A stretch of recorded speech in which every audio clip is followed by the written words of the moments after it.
Assalamualaikum warahmatullahi wabarakatuh. Waalaikumsalam warahmatullahi wabarakatuh. Alhamdulillahi rabbil alamin wa bihi nasta'inu ala umuri dunya waddin wassalatu wassalamu ala asyrafil anbiya wal mursalin sayyidina wa maulana Muhammadin wa ala alihi wa sahbihi ajma'in. Rabbi shrah li sadri wa yassir li amri wa hlul 'uqdatam min lisani yafqahu qawli. Amma ba'du. Warga Nahdien yang kami hormati, segenap ma'asyiral muslimin wal muslimat rahimakumullah. Kita ketemu lagi dalam suasana Ramadan, yang dimana dalam bulan Ramadan ini adalah bulan yang paling mulia di antara bulan-bulan yang lain, karena di dalamnya terdapat beberapa fadilah, keutamaan, lebih-lebih dalam 10 akhir yang terakhir. Nah, sangat banyak fadilahnya dan banyak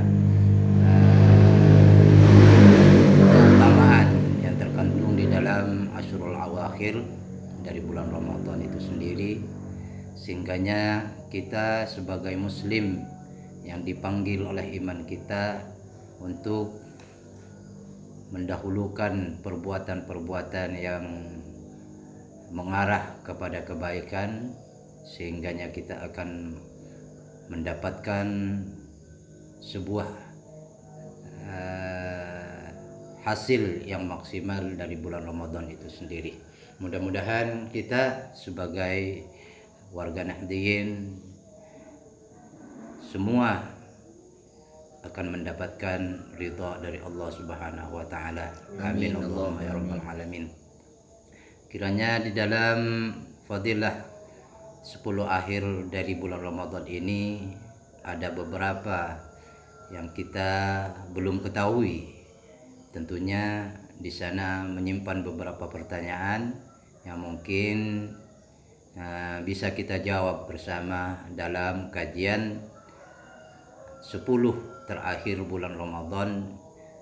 Itu terdapat fadilah apa saja dan apa yang perlu kita laksanakan pada 10 akhir dari bulan Ramadan itu, sehingganya kita akan mendapatkan dan menghasilkan puasa yang sempurna, lebih sempurna lagi mendapatkan ridha dari Allah Subhanahu wa taala.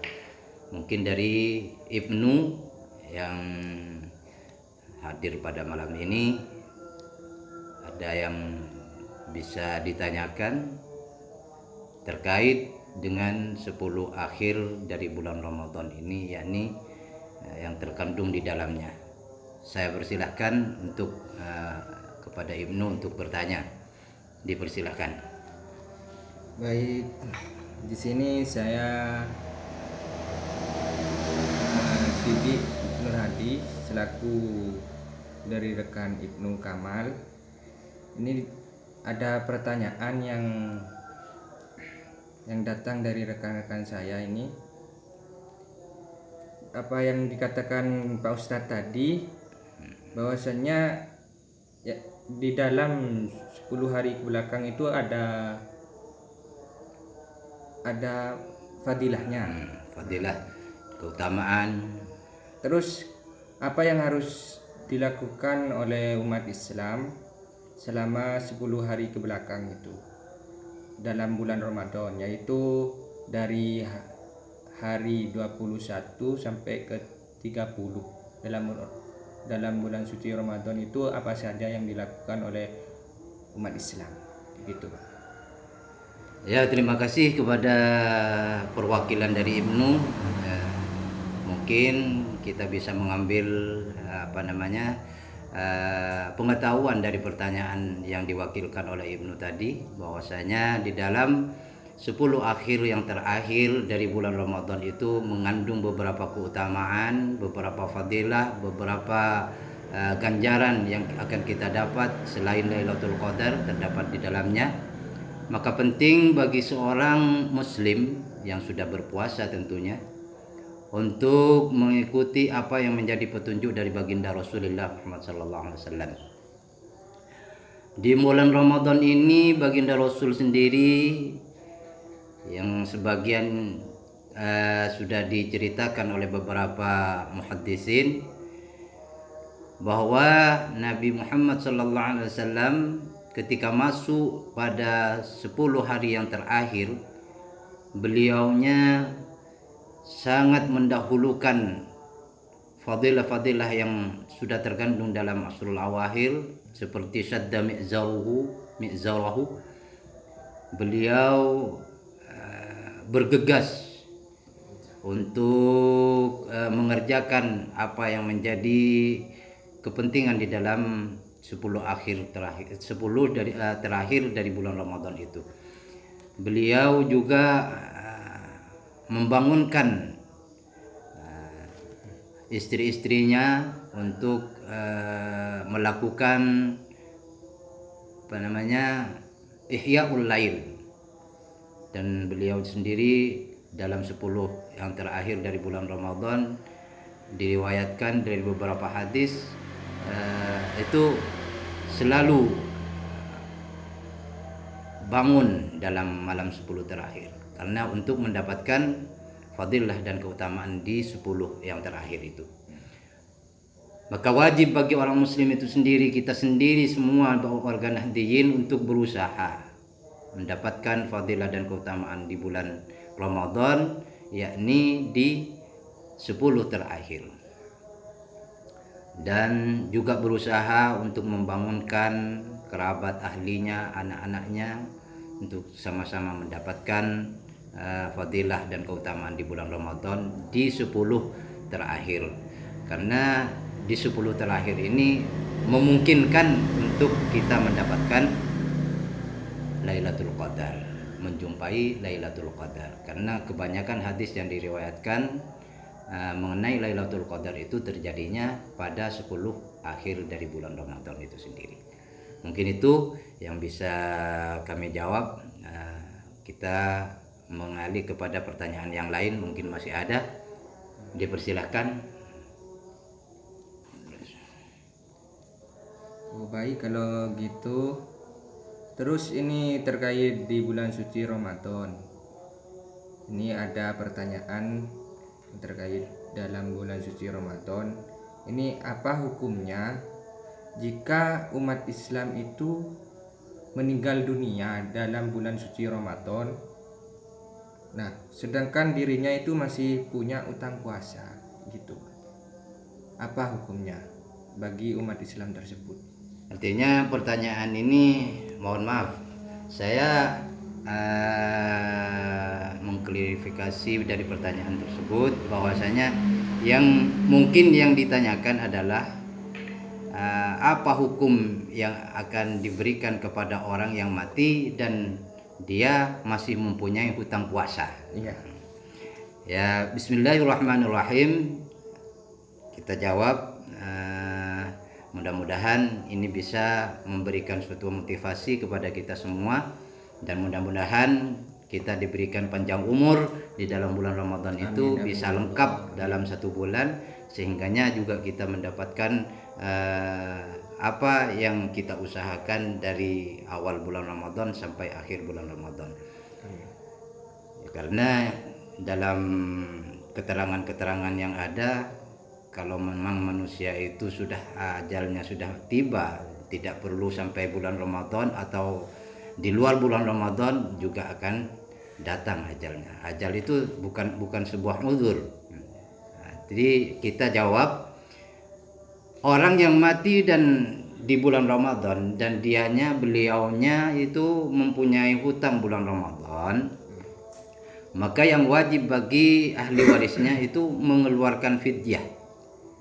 Apa itu fidyah? Itu sebuah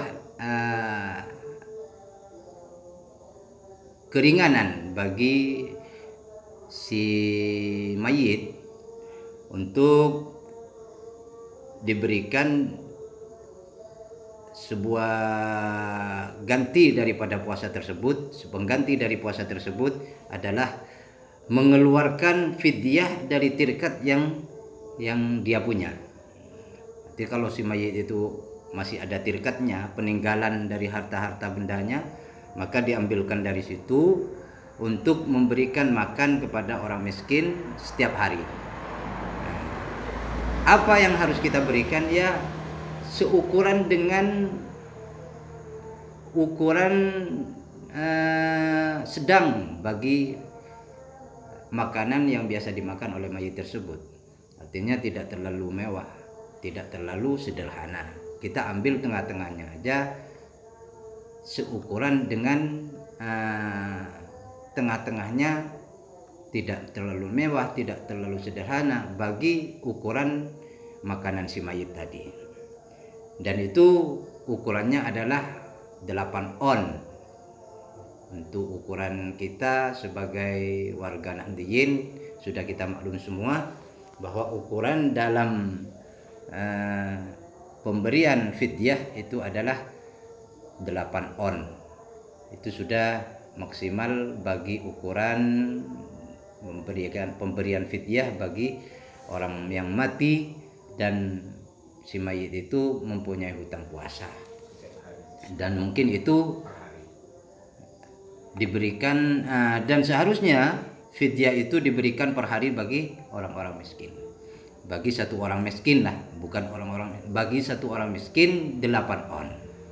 Nah, mungkin ini bisa dimengerti dan mudah-mudahan ada keterangan yang lebih menyeluruh tentang fidyah ini di season-season yang akan kita jumpai berikutnya. Untuk ini mungkin sudah cukup. Dan juga bisa diberikan secara uang, diuangkan. Karena masa-masa sekarang ini ekonomi juga tidak terbatas kepada sebuah beras, satu beras makanan beras aja, bisa diberikan juga melalui diuangkan. Tergantung dari kebutuhan si penerima. Ikutilah kebutuhan si penerima itu aja. Yang penting ukurannya tidak lebih dan tidak kurang dari 1 mud. 1 mud itu 8 on. Ya, mungkin itu yang bisa kita jawab pada pertanyaan ini. Berarti kalau diuangkan itu seperti apa? Uangnya itu seperti beri beras harga 8 kilo. Ya, harga 8 on. 8 on. 8 on.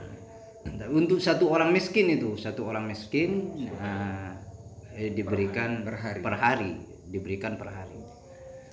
Jadi ukurannya berapa memberikan beras kepada 8 on kepada satu orang miskin, itu per hari diberikan kepada melalui uang, tidak ada masalah. Kecuali mayit itu tidak mempunyai tirkat, maka disunnahkan bagi ahli warisnya atau aqarib-aqaribnya untuk membantu mengeluarkan 8 on tadi demi mencapai pemberian fidyah tersebut. Itu sudah diterangkan di dalam beberapa kitab mengenai hal fidyah. Itu suatu kemudahan dari manba' syar'i yang dikaji oleh para ulama-ulama salaf. Itulah yang bisa kita jawab. Mudah-mudahan bisa memberikan suatu motivasi kepada kita semua. Amin. Amin. Mungkin dari itu juga bisa ada pertanyaan lagi dari kajian 10 akhir di bulan Ramadan. Dipersilahkan. Baik, ini ada pertanyaan lagi, Pak. Ya. Pada saat bulan Syawal itu kan ada puasa sunnah. Ya. Nah, itu nama puasanya itu apa? Nama puasa sunnahnya itu. Ya. Terus kalau melakukan itu dapat pahala apa? Ya. Supaya rekan-rekan Ibnu itu bisa termotivasi untuk melakukannya gitu, Pak. Nah, terus bolehkah puasa sunnah tersebut diniati dengan puasa qodok? Puasa qodok di sini puasa hutang, puasa untuk membayar hutang di bulan Ramadan. Kan bulan Ramadan kemarinnya itu punya hutang, terus diniati bersamaan dengan puasa sunnah tersebut. Boleh apa tidak? Ya. Terus Terus jeda. Terus apakah puasa sunnah tersebut dilakukan secara terus-menerus atau berurutan? Tidak dilakukan dengan secara berkala, gitu. Ya, ya, ya. Baik, untuk pertanyaan yang diwakili oleh Ibnu tadi, yang pertama, puasa apa yang dilaksanakan dalam bulan Syawal setelah bulan Ramadan? Itu saya jawab lebih dulu. Jawabannya Bismillahirrahmanirrahim. Puasa setelah bulan Ramadan itu banyak dikenal sama orang-orang yang terdahulu adalah Nyawal. Nyawal itu adalah puasa 6 hari setelah bulan Ramadan, tanggal 2 sampai tanggal 7. Itu adalah anjuran puasa yang sudah dimuakkadkan. Sunnahnya itu sudah muakkad, artinya sudah mendekati puasa puasa sunnah yang dikukuhkan, yang dikuatkan, artinya pahalanya itu luar biasa. Kita nanti akan membahas pahalanya. Dan pertanyaannya tadi, apa pahalanya dari orang-orang yang berpuasa di bulan Syawal 6 hari tersebut? Pahalanya itu luar biasa. Nabi bersabda, "Man shoma Ramadan summa atba'ahu sittan min Syawal faka'annama shamat dahr." Barang siapa yang berpuasa bulan Ramadan terus diiringi dengan puasa Syawal, maka ganjarannya seperti orang yang berpuasa 1 tahun penuh. Itu hikmah daripada puasa 30 hari dengan ditambah puasa 6 hari, itu jumlahnya 36. 36 itu dikalikan 10 menjadi 360. 360 itu jumlah hari dalam 1 tahun. Maka ganjarannya diberikan oleh Allah kepada orang yang berpuasa Ramadan dan mengiringi puasa Ramadan itu dengan puasa 6 hari di bulan Syawal, itu laksana berpuasa 1 tahun penuh. Itu sudah al-hasanatu bi asyri amthaliha. Itu perkalian dari kebaikan yang dilakukan di bulan Ramadan dan bulan Syawal itu sudah mencukupi hari-hari dalam 1 tahun. Itu jawabannya. Dan ganjarannya itulah ya dilipat gandakan oleh Allah Subhanahu wa taala. Makanya bulan Ramadan itu adalah syahru ummati, kata Nabi. Artinya bulan Ramadan itu adalah kesempatan bagi umatnya Nabi Muhammad SAW untuk mengerjakan kebaikan-kebaikan. Sehingganya kita akan mendapatkan maksimal ganjaran yang akan kita dapat dalam bulan Ramadan, termasuk juga mengiringi puasa Syawal di bulan Syawal. Mudah-mudahan rekan Ibnu, kita semua akan bisa melaksanakan puasa 6 hari Nyawal, kata orang-orang, itu akan mendapatkan pahala 1 tahun berpuasa. Mudah-mudahan diberikan kekuatan oleh Allah untuk melaksanakannya. Amin. Allahumma ya rabbal alamin. Kemudian pertanyaan mengiringi dari pertanyaan tadi, apakah bisa puasa qadha itu dilaksanakan atau diniati bersamaan dengan puasa Syawal? Apakah bisa? Ya tentunya kita sudah mengambil kaidah dari beberapa kaidah yang terkandung di dalam ilmu fikih. Ulama menerangkan ketika kita masuk masjid dan kita mau tahiyatul masjid, dilaksanakan sholat fardu dengan tahiyatul masjid itu sudah kena semua. Artinya sunnahnya kena, fardunya kena. Itu istilah yang dikatakan di dalam ilmu fikih. Maka kita itu meniatkan qadha di dalam bulan Ramadan, di dalam bulan Syawal, di dalam puasa bulan Syawal itu bisa. Dengan kaidah-kaidah tadi, apalagi kalau puasa Ramadannya itu sudah genap, memang hutangnya 6 hari, ya, maka cukup untuk puasa bulan Syawal itu dengan diniati qadha itu sudah dikena semua. Artinya puasa fadilah bulan Syawalnya kena, puasa qadanya juga bisa kena. Nah, itu. Terus pertanyaan yang terakhir, apakah disyaratkan untuk berpuasa terus-menerus dari tanggal 2 sampai tanggal 7 atau bisa dilaksanakan secara berkala? Itu jawabannya tidak disyaratkan untuk terus-menerus. Maka bisa dilaksanakan tiap hari Kamis di bulan Syawal. Pokoknya yang penting itu 6 hari genap. Kamis, Senin, atau dilaksanakan secara satu hari puasa, besok tidak puasa, satu harinya puasa, selang satu hari, atau yang penting semuanya itu terlaksanakan di dalam puasa Syawal.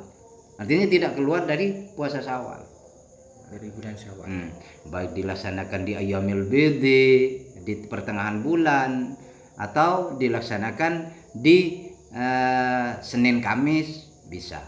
Yang penting mencukupi jumlah yang 6 hari tadi. Terus sebagai tambahan dari saya, wa in istata'a al-muslimu qada'u ma 'alaihi min Ramadan mimman aftara fihi qabla siyamiha fa huwa afdalu. Dan meskipun secara berkesinambungan dari tanggal 2 sampai tanggal 7 itu belum kami utarakan tadi, bahwasanya lebih utama untuk terus menerus. Meskipun diterangkan oleh beberapa ulama terus menerus itu lebih utama daripada berkala.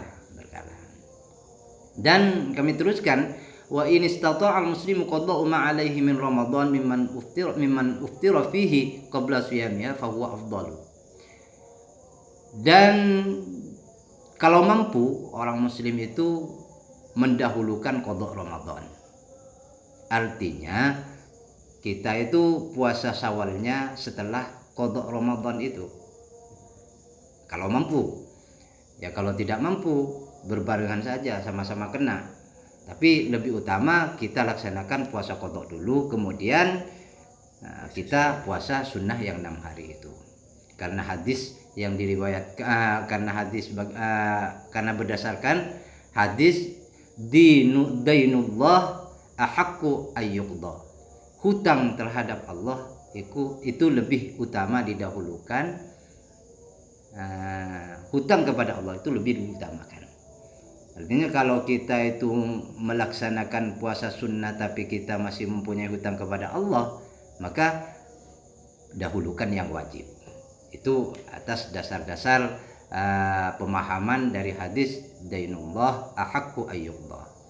Artinya hutang kepada Allah lebih berhak untuk didahulukan, untuk artinya ditunaikan. Wa yumkinul jam'u baina niyatil qada wa niyatus siyamil ayyamis sittah.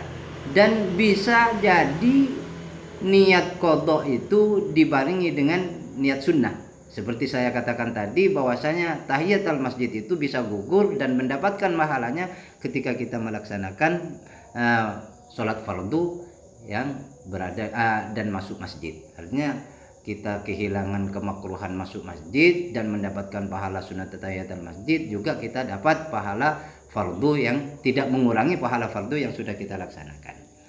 Dan itu menurut pendapat ulama Syafi'i. Mungkin kita cukupkan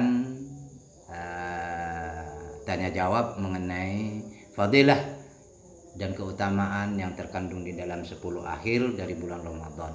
Mudah-mudahan kita di dalam 10 akhir bulan Ramadan akan diberikan kekuatan oleh Allah Subhanahu wa taala untuk mengerjakan Ihya'ul Lail.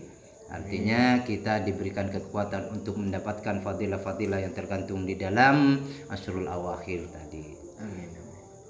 Mari kita berusaha semua, karena kita diberikan umur oleh Allah Subhanahu wa taala itu adalah fasilitas yang luar biasa, nikmat dari Allah Subhanahu wa taala, karena belum tentu kita nyampai kepada bulan yang Ramadan yang akan datang. Tapi mudah-mudahan dengan doa kita diberikan kekuatan oleh Allah Subhanahu wa taala untuk sampai pada Ramadan yang akan datang. Amin Allahumma ya rabbal alamin. Ihdinas siratal mustaqim. Wallahul muwaffiq ila aqwamit thariq. Assalamualaikum warahmatullahi wabarakatuh. Waalaikumsalam warahmatullahi wabarakatuh.